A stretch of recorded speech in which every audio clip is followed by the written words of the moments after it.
Welcome to the second video of this philosophy of history series. And today what I'm going to talk about is probably one of the most obscure philosophers, especially in the field of philosophy of history. And his name is Giambattista Vico. And this video is entitled Cyclical History and the Enlightenment. So this is my video on Vicos New Science. As I've said, Giambattista Vico was an obscure philosopher, but many would say later on that he was probably one of the greatest Cartesian of the time. And this here is his life. I'm not going to read all of that. The most important part, however, is that he was a poorly paid professor in rhetoric. Now, I think in one of his biographies or autobiography, he actually blamed the rising tide of the natural sciences of his time. And there was so much emphasis on the natural sciences that the human sciences was sidelined. It did not have a stable base. It was not as scientific as when we think about mathematics or physics or biology, at least. Vico suffered for this, and he somewhat blamed Cartesianism, the idea of clear and distinct ideas, as the reason why the human sciences are sidelined. And it is precisely because of his anti-Cartesianism that he would develop a sort of philosophy that would counter this idea of clear and distinct ideas. I don't have time to navigate through René Descartes. Let's just say his discourse on method was very influential in an attempt to compartmentalize knowledge so that each problem is segregated from each other, and so that humanity can focus on a specific problem instead of thinking that everything is connected and must therefore be treated holistically. So, you may want to figure out Descartes' cogito ergo sum. I think, therefore I am. The method there somewhat simplifies what Cartesianism was all about. If you remove all doubts, the only thing that remains is the doubt itself. Doubting is thinking, and therefore it's the only unquestionable thing. And it's clear in that sense. At least that's a very simplistic way of putting it. But Vico will react to that, especially in his concept of history as a new science. The new science is perhaps the first formal philosophy of history ever written, even before the use of the term philosophy of history. This one preceded even the phrase itself. And the new science was that much advanced in its time that it never really got any sort of following. It was only many decades later that people rediscovered Giambattista Vico. But in this point, I would like to emphasize Vico's perhaps analysis of the scholarship of his time. And he would point towards the conceit of nations and the conceit of the scholars, because, as what he is saying here, because of the indefinite nature of the human mind, wherever it is lost in ignorance, man makes himself the measure of all things. The point of reference is always us in the present. That's always the point of reference. And with it, the conceit, the two conceits, for example, tells us how subjective the present is. every nation thinks itself as the, let's just say, the number one contributor of human knowledge. Every nation always tend to think that it is the center of human events. And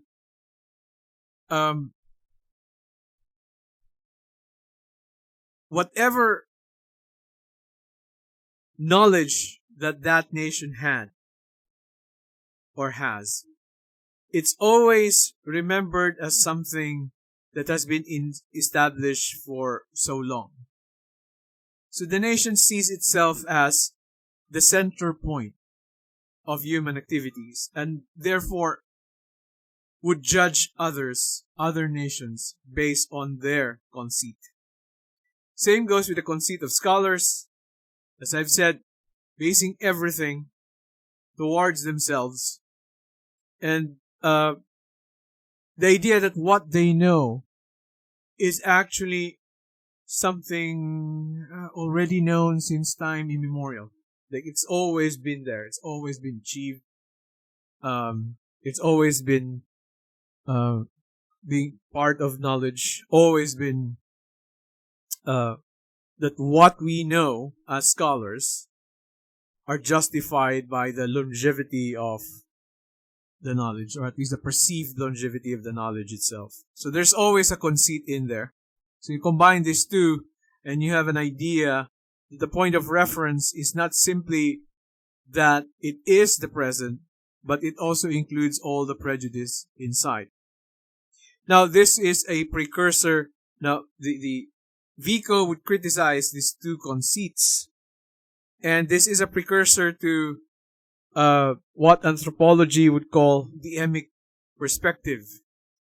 Because you have to understand culture based on the standpoint of the culture itself and not from your external prejudices. That's the emic perspective. And that's what Vico is saying. Now, Vico, as you'll find out soon enough, Vico views history as cyclical. However, every culture, every nation has its own way of dealing with this cycle. And that would mean one nation may be in a different cycle, the other nation could be another different cycle. So the cycle that Vico will be trying to argue for is not as universal as the usual notion of a cyclical history is. This is not a grand history.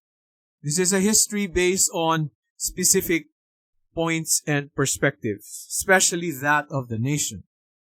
So it's not necessarily a meta-narrative of everything. It's more or less based on nations, based on where they are within the cycle, based on how they were able to develop themselves within the cycle. So, my point here really is that Vico has to address these two conceits just to make sure that whenever one writes history, one is writing history from a proper perspective, not from a perspective that judges the history of another nation based on my own conceit. Okay? The central point, the central principle of Vico's work is Verum Factum. And this is perhaps one of the most beautiful sections of his book that I quote here. Principle 331. But in the night of thick darkness enveloping the earliest antiquity, so remote from ourselves, there shines the eternal and never-failing light of a truth beyond all question, that the world of civil society has certainly been made by men, and that its principles are therefore to be found within the modifications of our own human mind. Now, what he meant here is this, and I would like to simplify this one in order to, not to make this video not that long. What makes Descartes' mathematics and physics very accurate, in some ways, elegant and concise in its presentation. What makes it very exact? And this is some sort of Vico's inversion of the Cartesian, you need to have clear and distinct ideas. Vico would say, the reason why you have clear and distinct ideas is because you've made them. You don't really see numbers in the natural world. You don't really see all those computations in the natural world. What made them accurate is that we made them.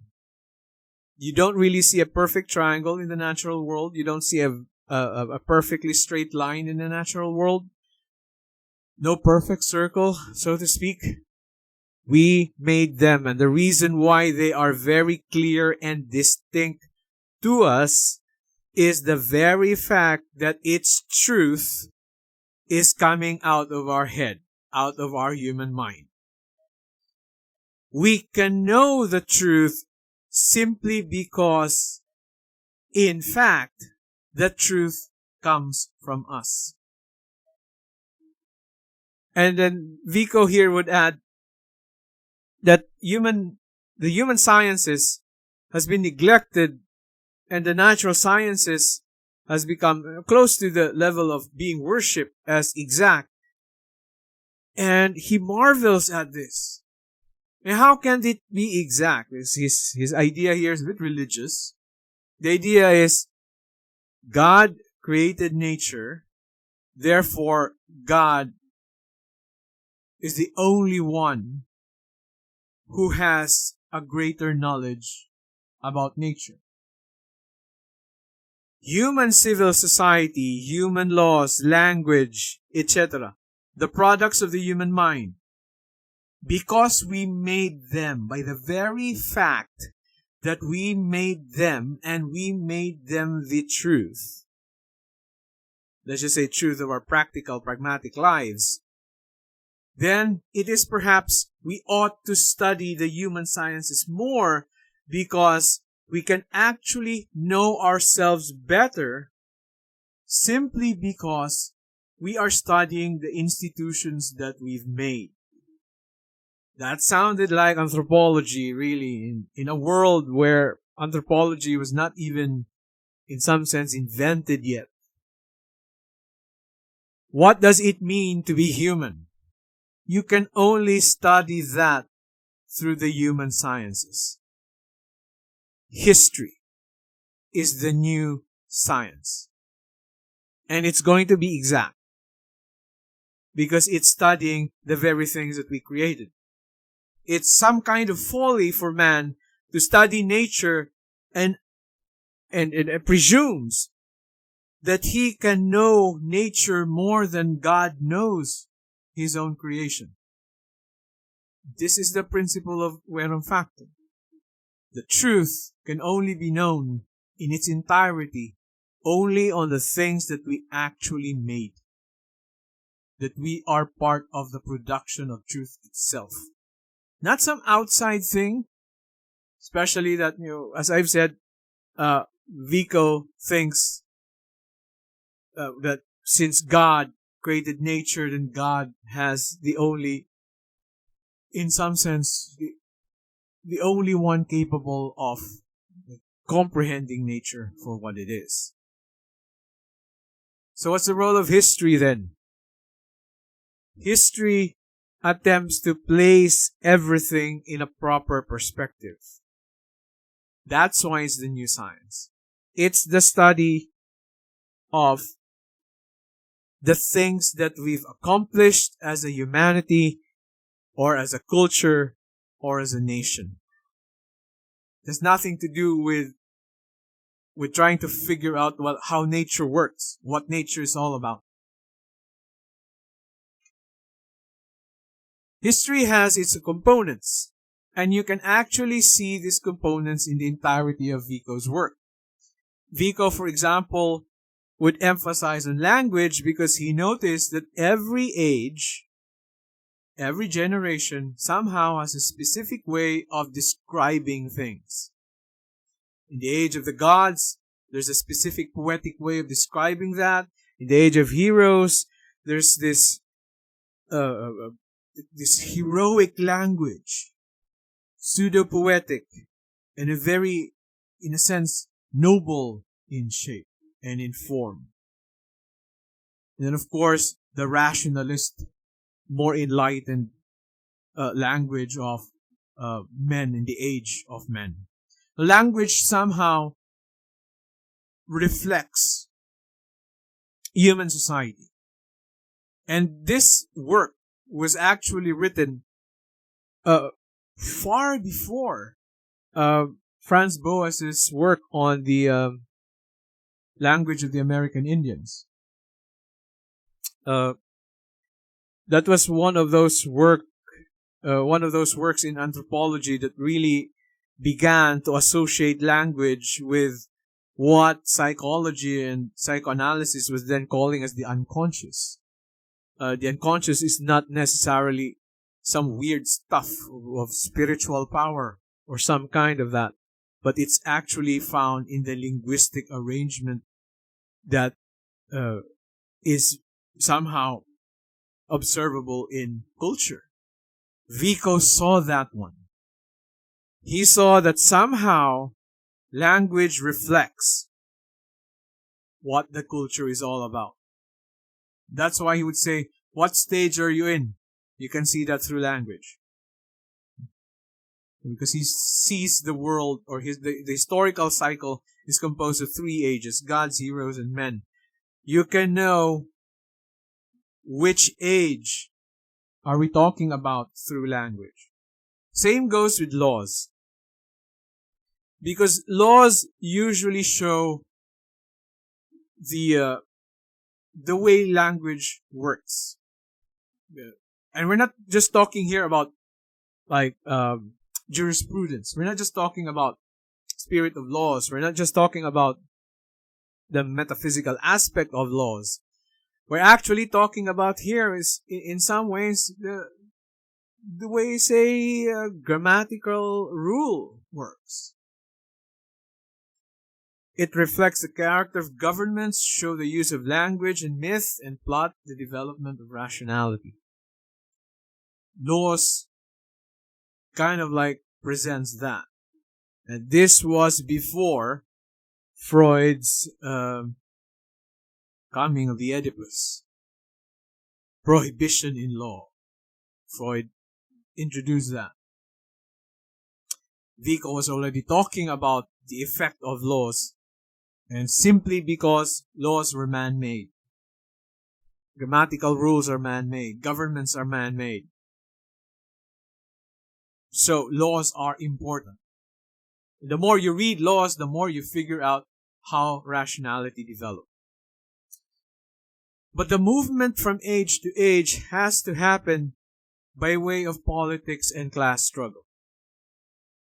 Class struggles are important. It is through the antagonism of class struggles that governments are made, laws are made and written, etc. So on and so on. If this one sounds like Marx, well, perhaps because Marx took something from Vico. Vico already saw that history moves within class struggles. So there are historical ages, as mentioned earlier, and historians must place themselves within these proper vantage points to avoid the two conceits. So when you see your culture as belonging to the age of men, you don't have any business trying to criticize another culture because that culture is still in the age of gods. That's how you do away with conceits. When you are studying a culture that is in the age of gods, then treat it like that. In the age of heroes, then treat it like that. Write a history based on that.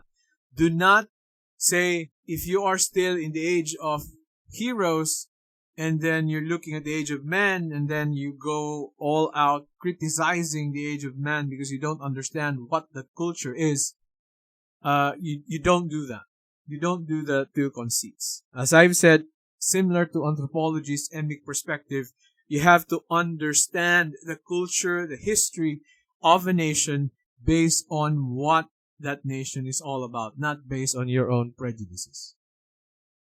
And by God, this guy existed early in the Enlightenment. He already knows how not to become a dick. So what are the ages all about? The age of gods is described as our struggle with nature. Our tendency to think that nature is this all-powerful entity represented by gods and the very powerful forces of nature's thunder, lightning, fire, storm, seas, skies, the sun, etc. And this is the reason why the age of gods, in the eyes of Vico, is dependent on religion, because religion, especially those who are considered, say for example, in the Indian culture, the Brahmins, they are themselves so afraid of nature that they somehow can connect with nature in that sort, that they become the priests of the culture. Not because they are all-powerful beings, but because they are, in some sense, with fear and are trembling when they are facing with nature. And in this sense, nature and religion are almost mixed. And we can almost see this one all the time in primitive societies. Religion and nature is almost mixed. Because as what Vico here explains, religion is the only means powerful enough to restrain the fierceness of people. So Vico understands that there are the fierceness that he is talking about here is, in some sense, our animal nature.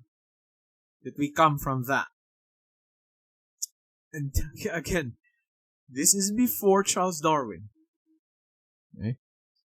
And religions prosper when those who preside over them are themselves inwardly reverent. What does that mean? It means they don't see themselves as power-hungry human beings who would try to control communities, but they themselves are afraid of nature. And it's precisely because of that fear that they have a greater understanding of nature. The age of heroes is when we see individuals rise out of the early society. Early societies are usually dominated by priests. Later on, they will be dominated by heroes, soldiers, people who have very good skills that they begin to see themselves as coming from the lines of the gods. Julius Caesar, for example, saw himself as the son of Venus. Something like that. The age of heroes is characterized by ever-growing communities and societies, ever-expanding societies, with heroes carrying the burden of conquest and all of that. And this is also the idea of almost similar with the divine right theory. What makes you powerful is because of your divine origins. The age of heroes, heroes like Achilles or Heracles or the Greek heroes, the Roman heroes, etc. Then, of course, the age of men. This is, of course, the age of reason. As the age of heroes can be characterized by its very feudal arrangement, because the heroes are very much attuned to shaping society based on an hierarchy wherein they are at the top. In the age of man, that hierarchy will eventually be destroyed. This will be the age of, let's just say, democracy, where the hierarchies no longer work. That the government is now manned by people who articulate themselves, reason out, instead of simply obeying blindly whatever human laws are supposedly dictated. This is the Enlightenment period. So we're looking at here, for example, as the early stages, for example, of Europe under the early parts of the Dark Ages, for example, when religion had its way, when religion determines everything, any forms of truth, and that world eventually, the Dark Ages eventually resulted to the age of chivalry in terms of the knights, the age of heroes, and of course, the coming of the Renaissance, and then the Enlightenment brought about the age of men. The third, meaning the age of man, are human governments in which, in virtue of the equality of the intelligent nature, which is the proper nature of man, here equality is already being recognized, not anymore the hierarchy. So outside of the God versus us, or gods versus us, we eventually created our own society. And out of that society, we created a hierarchy, and later on, out of that hierarchy, we eventually created a society based on equality. Equal laws, all are born free, all of that. Now we see here the three ages in summary. In the age of gods, you have divine language and poetry, divine law to figure out the will of the gods. And the struggle in the beginning was mostly nature versus man. This is the part, or this was the part when we're still trying to create communities and societies out in the forest, out in the wilds, and our greatest enemy really was nature, and nature is all its divine power had to be described in terms of divine language. And the reign of nature and the divinities gave patriarchs and tribal priests, to some degree, political power. At the age of heroes, we have this heroic, blazoning speeches, military discipline, codes of propriety. We see this one, for example, in courtly codes of courtly behavior. In Japan, we have the Bushido. It's a rule of force in terms of law, but it's still very much related to religion. And divine heroes rule over the common man, or say in the classical Roman period, we have the patrician versus the plebeian. Political hierarchy is based on order. Of course, we have heroes at the top, common man at the bottom. The age of men is the age of articulate speech, more philosophical, more open to interpretation, etc. And it's perceived to be the rule of reason. In the Enlightenment, that was the calling. It's not anymore controlled simply by force or by divine law. Somehow, by the age of reason, divine law and the rule of force must be justified by reason.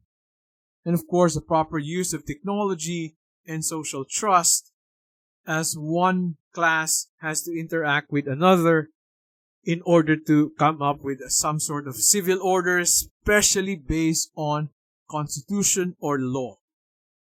So the law itself is no longer divine. It has to be coming out of articulate speech. And this is Vico's historical cycle. The age of gods will eventually lead to the age of heroes. And the age of heroes will lead to the development of equality, the destruction of its own hierarchy, and the longing for greater freedom, thus ushering in the age of man, who will culminate with the anarchy and chaos of too much subjectivity and freedom and equality and relativism and democracy that would eventually ends up longing for total order again. So the cycle repeats. Vicos New Science, however, fell on deaf ears. When it was published, it was not that influential. Vico felt he threw his book on the middle of a desert. No one dared to comment on his book. No one dared to review his work. He was very disappointed. But as you see here, Vico actually preceded Hegel, Marx, Nietzsche, and Freud for several decades. That's how influential he was. Although, at the present moment, it's very difficult. If somebody would ask me, how does one look at the present moment in terms of Vicos New Science? Let's just say we have outgrown Vico to some degree. As I've said, there's already Hegel, Marx, Nietzsche, and Freud, and so many of them really. But what this tells us is that Vico was some kind of genius who appeared very advanced for his time.